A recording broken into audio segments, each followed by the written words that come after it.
Bismillahirrahmanirrahim. Assalamualaikum warahmatullahi wabarakatuh. Selamat pagi, salam sehat untuk kita semua. Pertama-tama yang saya hormati rekan-rekan awak media yang telah hadir pada konferensi pers pagi ini.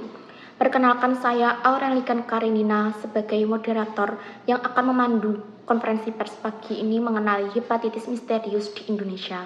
Bersama dengan dua narasumber kami dari Kementerian Kesehatan yang kami hormati Ibu Emilda dan Ibu Dian. Seperti yang telah kita ketahui, bahwa hepatitis akut berat kini telah ditemukan kasusnya di Indonesia. Kasus hepatitis akut parah ini yang belum diketahui penyebabnya pertama kali dilaporkan oleh Inggris ke WHO pada 5 April 2022, kemudian ditetapkan KLB-nya oleh WHO pada 15 April 2022, di mana jumlah laporan kasus terus bertambah. Lalu apa sebenarnya penyakit hepatitis akut berat ini dan bagaimana pencegahannya? Untuk informasi lebih lengkap, mari kita simak penjelasan dari Ibu Emilda dan Ibu Dian. Baik, untuk mempersingkat waktu, dipersilahkan kepada Ibu Emilda untuk menyampaikan informasi mengenai update kasus hepatitis misterius ini. Baik, terima kasih atas kesempatannya. Yang saya hormati rekan-rekan awak media sekalian, izinkan saya untuk menyampaikan update informasi mengenai kasus hepatitis akut berat. Saat ini, kasus hepatitis akut berat yang masih belum diketahui penyebabnya terjadi pada anak dengan kisaran usia 1 bulan sampai dengan 16 tahun. Diketahui penyakit ini cukup langka dan penularan dari manusia ke manusianya masih belum jelas. Adapun berdasarkan laporan Badan Kesehatan Dunia atau WHO, hingga tanggal 26 Mei tahun 2022, terdapat setidaknya 650 dugaan kasus hepatitis akut pada anak yang belum diketahui penyebabnya, yang muncul di 33 negara dengan 99 kasus tambahan yang masih menunggu klasifikasi. Mayoritas kasus ini berasal dari wilayah Eropa. Kemudian dari 650 kemungkinan kasus tersebut, setidaknya terdapat 38 anak yang memerlukan transplantasi hati dan 9 kematian telah dilaporkan kepada WHO. Sementara itu, pada situasi nasional sendiri, per tanggal 23 Mei tahun 2022, terdapat 35 kasus kumulatif dugaan hepatitis akut dan 19 kasus diantaranya telah disingkirkan. Dan ada 16 kasus yang merupakan kasus probable dan masih menunggu klasifikasi.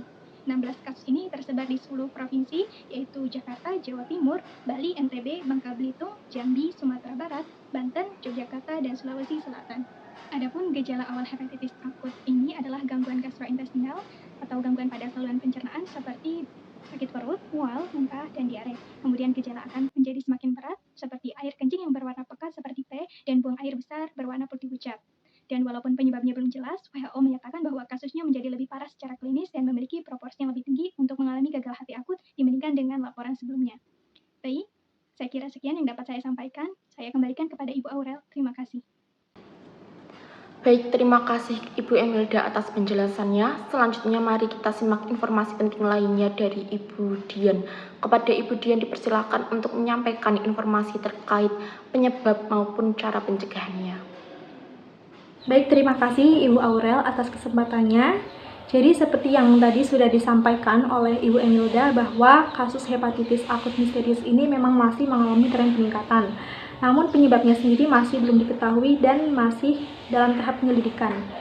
Berdasarkan pemeriksaan laboratorium, diketahui bahwa virus hepatitis A, B, C, D, dan E tidak ditemukan sebagai penyebab penyakit tersebut.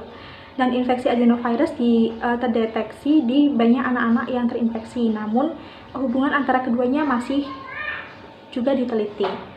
Meskipun penyakit ini belum diketahui cara penularan dan penyebabnya secara pasti, kami merekomendasikan beberapa tindakan yang dapat dilakukan sebagai upaya pencegahan.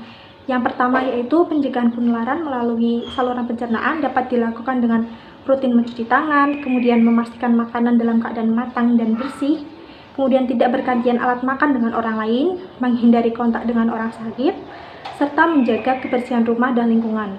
Yang kedua yaitu pencegahan penularan melalui saluran pernafasan dapat dilakukan dengan mengurangi mobilitas, menggunakan masker jika bepergian, kemudian menjaga jarak dengan orang lain, dan menghindari keramaian atau kerumunan.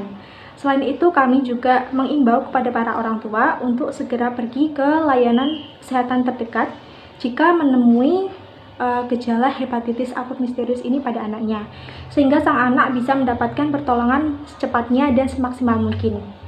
Baik, mungkin itu saja yang dapat saya sampaikan. Saya kembalikan kepada Ibu Aurel.